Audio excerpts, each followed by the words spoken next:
En manchette cette semaine, le ministre Fournier se prononce sur le transport.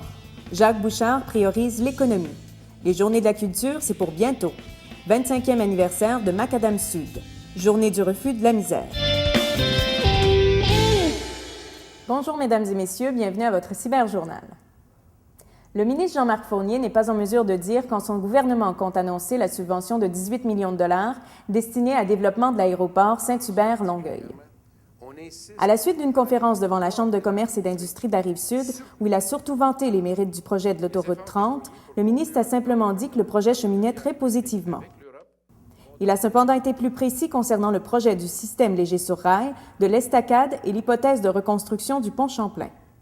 En même temps qu'il y avait des discussions, puis vous le savez, c'est dans les médias, en même temps qu'il y avait des discussions sur l'estacade, il y avait aussi la remise en question du pont. Alors, une fois qu'on fait une construction, un nouvel emplacement, assurons-nous que ce soit le plus rentable, que ce soit le plus économique et le plus efficace. Nous, ce qu'on souhaite, c'est qu'il y ait un réseau efficace pour les personnes, la marchandise et la remise en question donc du lien du pont Champlain permet de tout faire ça. Honnêtement, pour l'estacade, je ne suis pas convaincu qu'on aurait des rendements tellement plus rapides.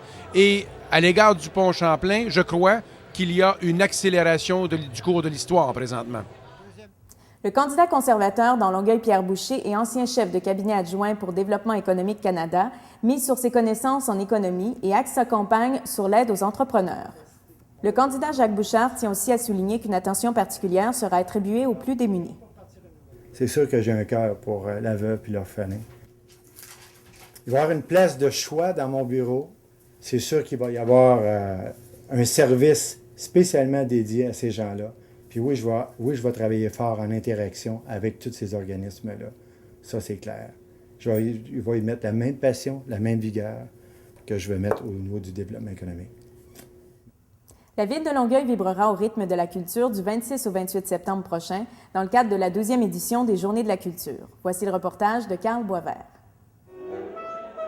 Sous le thème Culture numéro 1, soyez partisans de la culture, la 12e édition des Journées de la culture aura lieu du 26 au 28 septembre dans 28 lieux culturels longueuillois.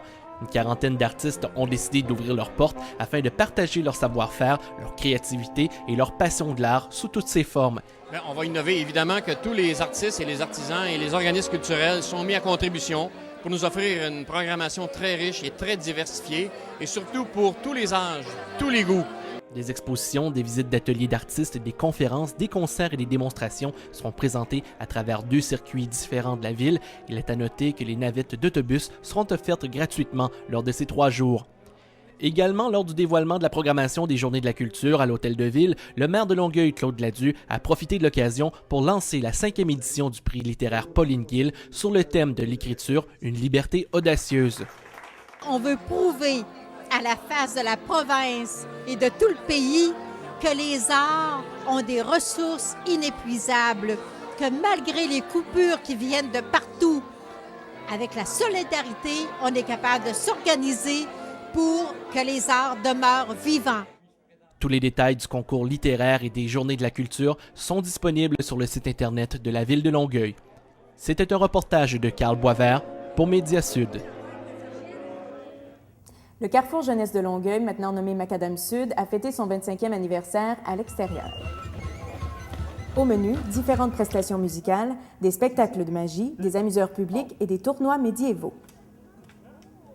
Les services à Carrefour étaient beaucoup connus en fonction de leur service. C'est-à-dire que les gens connaissent le troc, il y en a qui connaissent le bloc, qui est le café ressources, ou Capable, qui est notre école de la rue, mais ils ne savaient pas que c'était le même organisme. Fait que c'est vraiment dans le but de faire connaître un organisme avec différents services et aussi, bien sûr, pour nous différencier des carrefours du monde entier.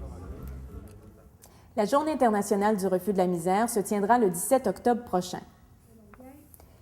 Comme dans les années précédentes, les élus municipaux, provinciaux et fédéraux ont uni leurs efforts à ceux d'organismes communautaires de Longueuil afin de faire de cette journée, nommée par les Nations unies, un succès.